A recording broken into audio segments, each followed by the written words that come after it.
Donc, toujours dans le cours des systèmes mécaniques oscillants, donc, on est arrivé maintenant au phénomène de résonance mécanique. Donc, avant d'entamer c'est quoi le phénomène de résonance mécanique, on va commencer avec les oscillations forcées.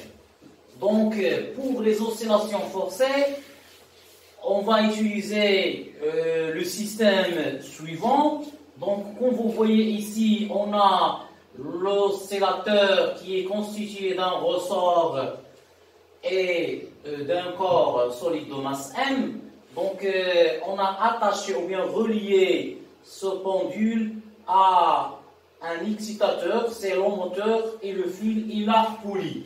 Donc, pourquoi on a utilisé le moteur? C'est tout simplement pour entretenir les oscillations, parce que, comme vous voyez ici dans le schéma, bien sûr, l'oscillateur fait un mouvement dans un liquide. Donc, puisqu'il y a un liquide, donc on aura les frottements. Et lorsqu'il y a les frottements, donc, bien sûr, l'amplitude des oscillations va diminuer au cours du temps. Comment on va entretenir ces oscillations? C'est tout simplement en utilisant un appareil qui va récompenser l'énergie dissipée. Donc, le moteur et le fil et la poulie s'appellent l'excitateur. Donc, l'excitateur, son rôle, c'est bien sûr d'imposer sa période TE au système oscillant, bien sûr. Et le système oscillant, c'est le résonateur. Donc, récapitulons, donc, pour cette expérience, donc, on a l'oscillateur qui fait un mouvement d'oscillation dans un liquide. Donc, il y a les frottements. Et puisqu'il y a les frottements, donc, on aura la diminution de leur amplitude en fonction du temps. Comment on va entretenir son amplitude? Donc, on va utiliser, bien sûr, un excitateur qui est constitué d'un disque et d'un fil et de la poulie.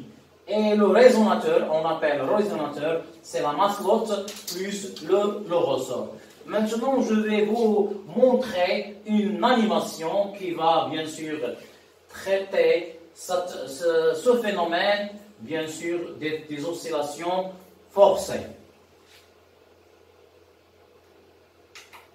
Voilà, donc comme vous voyez ici dans cette animation, donc on a le moteur, donc il tourne avec une fréquence de 1,2 Hz, donc c'est pour la simplification. Donc le moteur il est relié par un fil et on a ici la poulie. Donc on rappelle que la poulie, donc elle laisse l'intensité constante, donc il change seulement la direction de la force. Et regardez ici, comme vous voyez ici, on a le liquide dans lequel il y a le mouvement du corps solide. Donc, puisqu'on a utilisé l'excitateur, donc on remarque ici que l'amplitude reste constante. Donc, l'excitateur, bien sûr, fait imposer sa période TE à l'oscillateur qui est constitué ici d'un ressort et d'un corps solide de masse M. Donc, quand est-ce qu'il y a la résonance?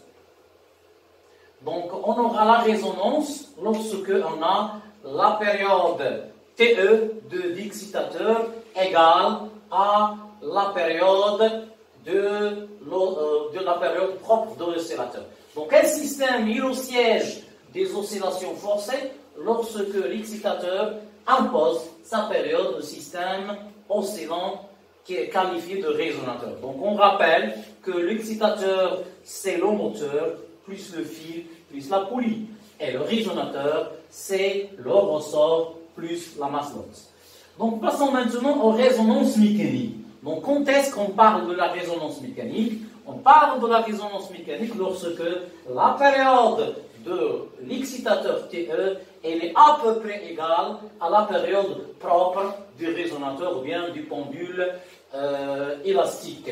Donc à la résonance, la période propre la période TE des oscillations forcées est voisine, ça veut dire à peu près égale à la période propre TE du résonateur, et deux cas se présentent. Deux cas se présentent. Le premier cas, lorsque l'amortissement est faible, ça veut dire les frottements sont faibles, donc le phénomène de résonance est plus clair, on l'appelle aussi aigu. Et dans le deuxième cas, lorsque l'amortissement est fort, le phénomène de résonance est flou dans ce cas. Et voilà les courbes qui représentent les deux phénomènes.